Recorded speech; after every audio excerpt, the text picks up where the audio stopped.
Thank you. It's good to be here this evening and just say what an encouragement it is to be part of a group of churches working together like this.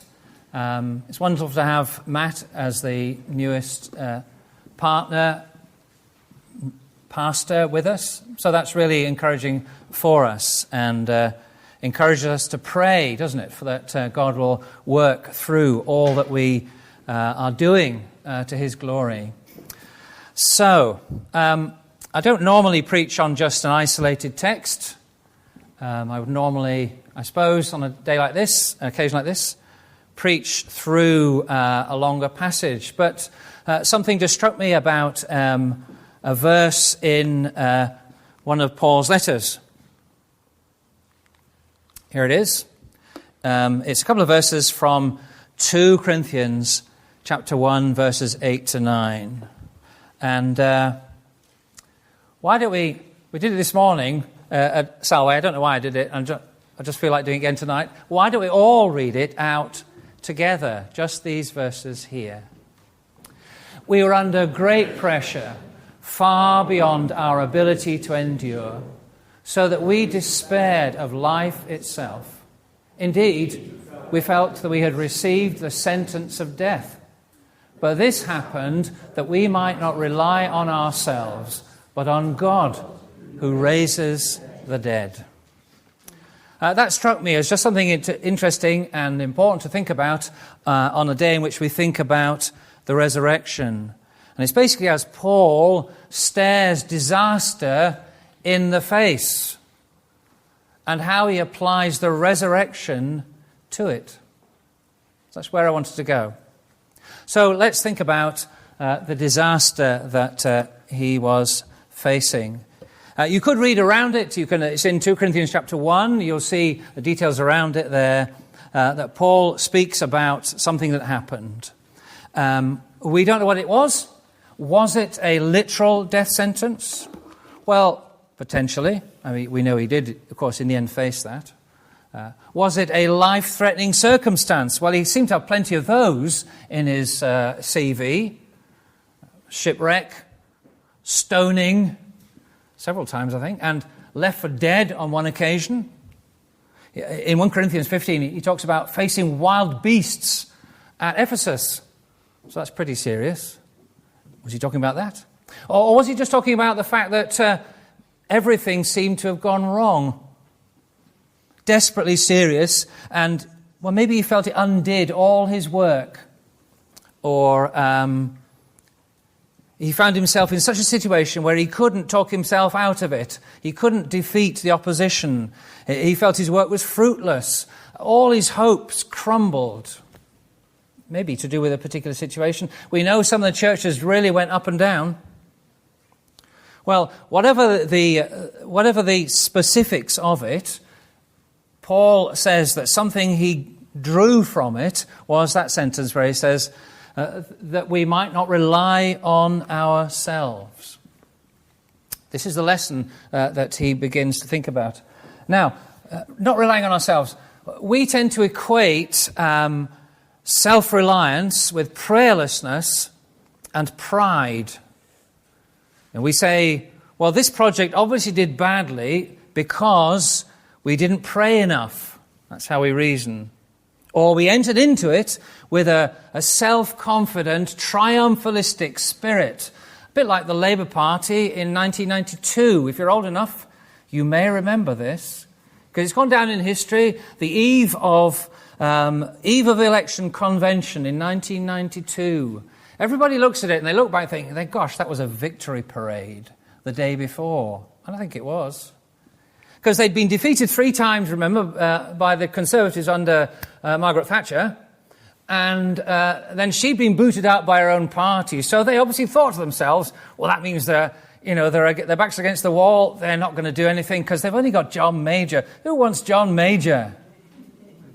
Well, as we all know, John Major managed to win the next day with about 50 majority of 50 seats. We think, okay, if we can avoid that sort of overweening pride, we'll be okay. You know, I don't believe for a moment that's what Paul's problem was. I don't think that's what it was. His letters reveal him to be a man who was passionate in prayer, who was willing to make deep sacrifice, utterly dependent on God's grace. And of course, in the end of 2 Corinthians, he talks about an incident, something happens where he sees a vision of heaven. And that teaches him, actually, that God's grace is sufficient. Had he not realized that beforehand? He probably had. But this taught it in a new way, and I think that's what's happening here. He didn't skimp on prayer, I don't think. I don't think this is one of those occasions where there's so much to do that we just haven't got the time to pray. That's too much to do, and we skip it. Well, I don't believe he did that. And yet it all went wrong, nevertheless. It all went seriously, desperately wrong. So the sentences, you remember he used? We felt the sentence of death. We despaired of life. You see, even he needed some reminder of how weak he actually was. That we had to be taught to rely on ourselves. Not on ourselves, but on God. He needed in some way to know that or feel it, that he couldn't grow the church himself. It was a reminder that he couldn't extend the kingdom by himself. He had to rely not on himself, but on God, as he says, who raises the dead. That's the feature that links in his mind with this situation. This situation is so bad that it's so awful, we can't imagine anything good coming out of it, but we still need to learn that actually we have to rely on God who raises the dead, even in circumstances like this. So, thinking about that a bit, to rely on God who raises the dead. You might ask the question, I suppose, which resurrection is he talking about when he talks about raising the dead? Well, they're all linked, aren't they? We understand, first of all, that Jesus rose from the dead. He defeated sin and death and rose. He came to life. And our future is pinned to that. He rose, we trust in him and believe in him, we will rise also on the last day. But I don't think he's particularly thinking about those things. He's thinking about this terrible situation that took place that was so bad, they despaired of life. They were almost on the point of giving up. And then they remembered, of course, that God raises the dead. So I think he's applying the resurrection power to this desperate situation. That God can be at work and in some way bring it to a conclusion that he desires, in some way turn it around, in some way bring something out of it. And that's what he goes on to talk about. He says, yes, God delivered us. God did deliver us. And again, we don't know what that means. It doesn't mean that everything was hunky-dory afterwards, but they were delivered. And he says, yes, if you keep praying for us, then we will continue to be delivered. God's resurrection power has brought us out of this. He's talking about times when everything collapses and fails, and we think nothing good can come from it. There are times like that, aren't there? When our hopes die, and when everything we work for comes to nothing. Opposition too powerful, we feel defeated, we give everything and it produces nothing. It's all fruitless. We wonder, can God bring anything out of this? What's the answer? Well, as Paul says, we have to trust in the God who raises the dead. Let me give you a couple of big examples, and then just think about ourselves. So, in 1977, a revolution began in Iran. I don't know why it's doing that. I've lost the writing there. Okay. So, a revolution began in Iran, ending in 1979 with the Shah going into exile and an Islamic Republic being declared. I was at university at that time. I remember Iranian students being very worried, rightly so. So, in Iran, the Church of Jesus was already very weak, virtually non-existent. Estimates vary. They always do, don't they? You can never get exact numbers. But estimates vary that there were between 20 and 50 Iranian believers in the country at that time. That's 20 and 50, not 20,000 and 50,000. Between 20 50. That's all. So you'd think that the arrival of a militant, violent, oppressive regime would signal the end of the church that's hardly got a beginning. But do we believe God raises the dead? There have been since then many martyrdoms. Church leaders have been kidnapped and murdered. Believers have been incarcerated, persecuted, faced permanent discrimination, exile in many cases. But I read the phrase somewhere that the Ayatollah Khomeini has been the best evangelist for Christ in Iranian history. There's now an Iranian church in virtually every capital city in the world, and many of the world's major cities on top of that.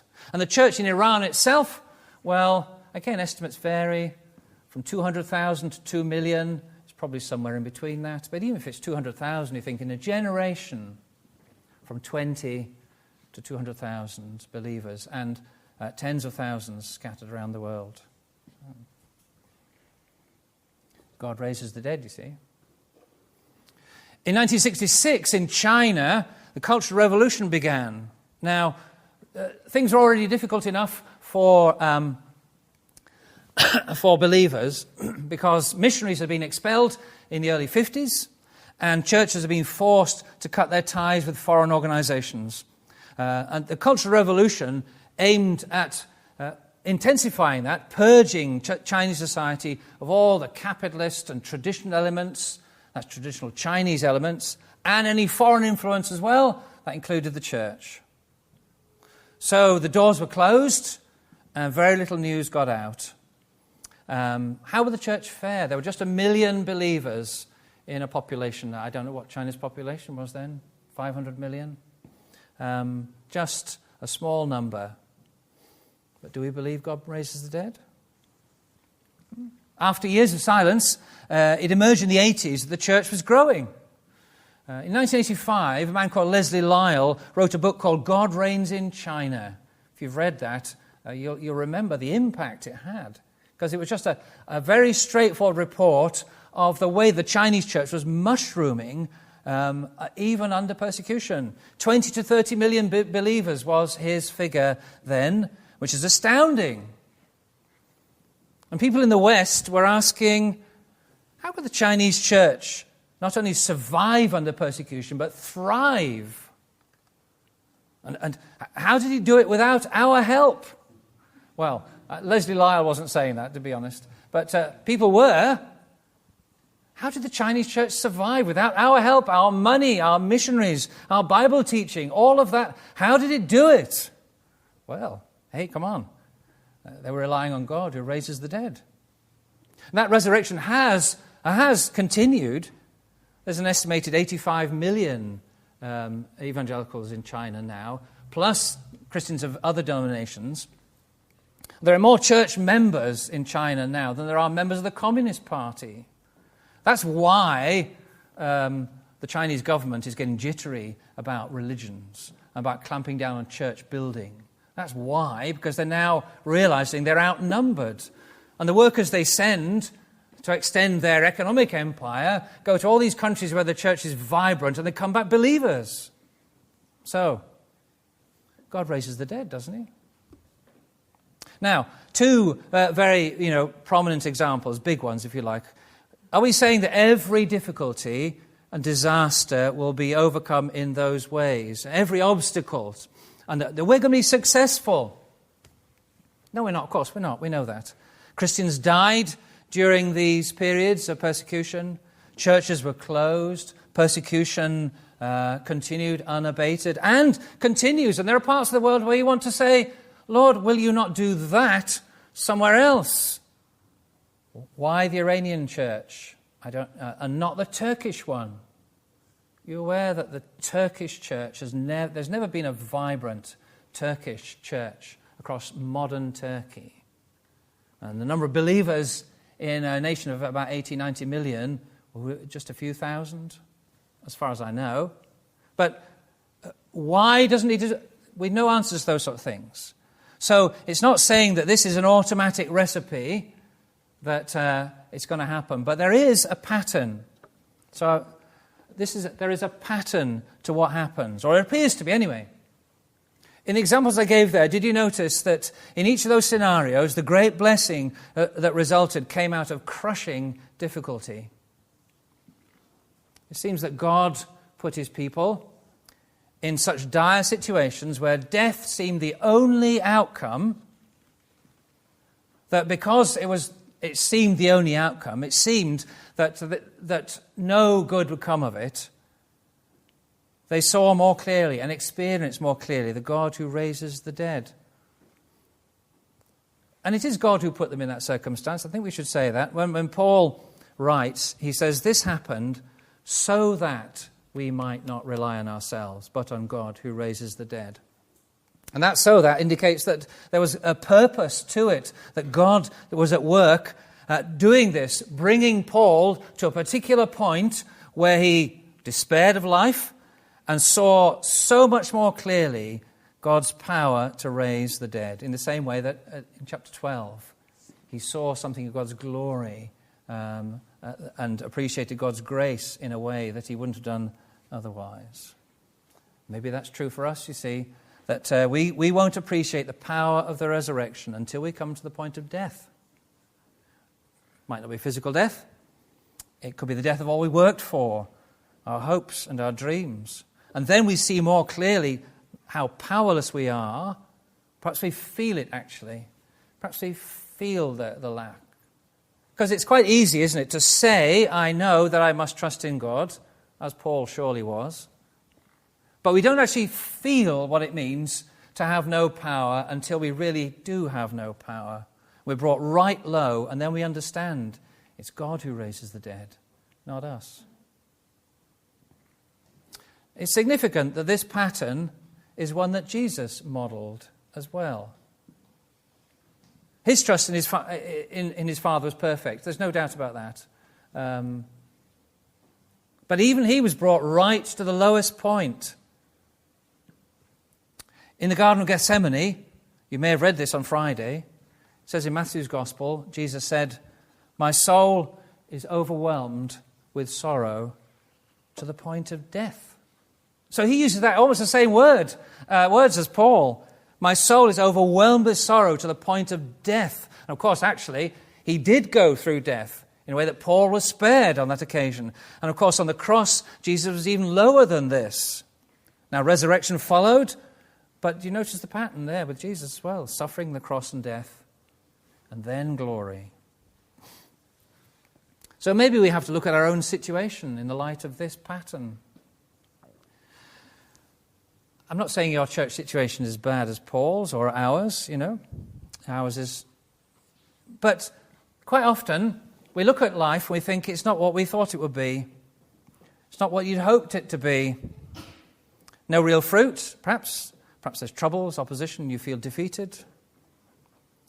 If I was to summarize, I'm sure I'm going to have to do it at some point, summarize 42 years of ministry, I would say, for myself, that it's not been anything like as fruitful as I'd hoped for or expected. Now, I know when young guys start out in ministry, I can think back and think, yeah, okay, there's a lot of, what's the old word, vainglory, that you feel that you're going to be God's answer to the situation, wherever it is. You're going to be the one that's going to change it, because actually, yes, I'm devoted to God, I'm committed to him, so therefore God's going to work with great power.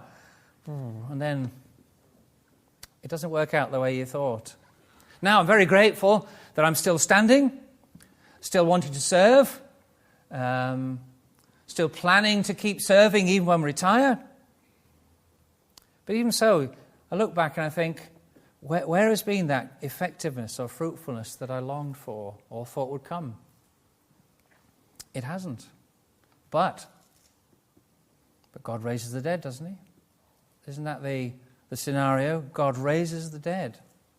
Therefore, he can work through anything, any situation. And so that basically impels me to two things, just thinking about this. Two things in particular. They're quite obvious, really. First one is to pray.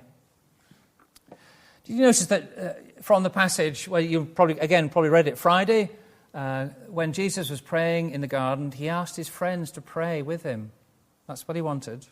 At his lowest point, he asked for his friends to pray. They didn't. That's the Easter story, isn't it? Jesus stood alone. They fell asleep. But it does show what's really needed. Paul, in the passage that we read from just those verses, later on goes to say that God will continue to deliver them as you help us by your prayers. That's in his mind as well. That at his lowest point, if he's going to stand firm and do what God wants him to do, even under great pressure, he needs people to pray for him. Because it's in prayer that we express this weakness. It's in prayer that we express this consciousness that actually only God can raise the dead. If he raises the dead, what are we going to do? Well, we're going to pray for him to do that. It's in prayer that we express our trust in him that he can. It's our confidence in him to do what we cannot. People sometimes say, oh, the church isn't what it used to be. Well, it probably isn't. It isn't. Things have changed. But what are you going to do about it? What are you going to do? Well, are you going to get together with others and urgently ask God to bring new life and to raise the dead? That's what's needed. We're not very good at that, we have to say, in Western churches. But if you look at the churches where there's been this tremendous growth, what is the thing that marks them out? It's the way in which they pray. That's the thing. As I say, we're not very good at it in Western churches. A friend of mine worked in China for 20 years. He was sent by a British company to be their rep in the setting up of a new factory in the international development area in Guangzhou. And he was 20 years there. He didn't meet any Chinese Christians. That's just not safe to do. It's not good for the local Christians. You don't. But there's an international church, and he was part of that. It was a big, big fellowship. And they had people from all around the world, every continent, a lot from East Asia, a lot from Africa, and a lot from America.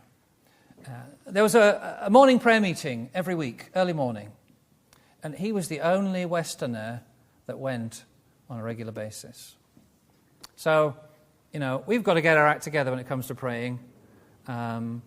Pray, because actually, if you think about it, if it's God that raises the dead, what are we supposed to do? Well, we have to ask him to do that, because we can't.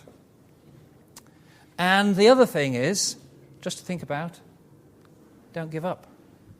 Not give up. I said I wasn't going to do a survey of the resurrection passages, but if you were to go to 1 Corinthians 15, which is that massive chapter on the resurrection, you'll see how Paul outlines it. And he discusses all the angles that there are on the resurrection, Jesus being raised, and then who saw it and how it was predicted, and then why that's important for us, that he is raised, and then how it's going to happen in the future for us. And there's lots of details there about the resurrection body, what it'll be like, and then the return of Jesus and how that's going to kick off everything. And then at the end, he tags a little note in which he says this. Here it is. Therefore, my dear brothers and sisters, stand firm. Let nothing move you. Always give yourselves fully to the work of the Lord, because you know that your labor in the Lord is not in vain. If God raises the dead, we can stand firm because actually he raises the dead. And we can give ourselves to his work because we know that actually it's not in vain, it's not useless, it's not futile. It might not look fruitful from our angle, but who knows? God raises the dead. That could mean anything, couldn't it? If the resurrection is true, and we passionately believe it is, and all the evidence points to it being true, God raises the dead. And that means it's all worth it. So don't give up. It's all worth it.